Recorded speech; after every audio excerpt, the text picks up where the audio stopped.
আজি মানে ৰাতিপুৱাৰ সাজত বৰা চাউলৰ জলপান খাম সেইবাবে বৰা চাউল কেইটামান মই তিয়াই ৰাখিলোঁ আধা ঘণ্টামানৰ বাবে। আধা ঘণ্টাৰ পাছত চাউলখিনি ভালকৈ ধুই মই খৰাহী এটাত টুকি ৰাখিলোঁ আৰু পানীটো যাবৰ বাবে 10-15 মিনিটমান ৰাখি দিম।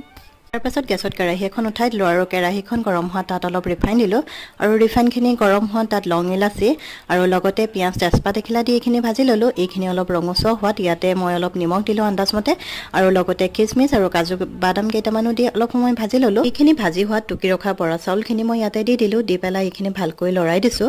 অলপ সময় এইখিনি মই ভাজিম আৰু ভাজি হোৱাৰ লগে লগে ইয়াত মই উতলা গৰম পানী অলপ দি দিছোঁ আৰু পানী বহুত বেছি দিব নালাগে, চাউলখিনি মানে যেন তেন ডুব গৈ থকাকৈ দিলেই হ'ল। তাৰপিছত ঢাকনি লগাই দিলোঁ মই। প্ৰায় 5 মিনিটমানৰ পিছত মোৰ এই বৰা চাউলৰ জলপান হৈ গ'ল।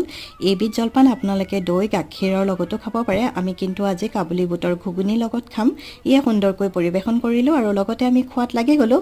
সঁচাই খাবলৈ খুবেই সুন্দৰ হৈছে, আপোনালোকেও বনাই খাই চাবচোন।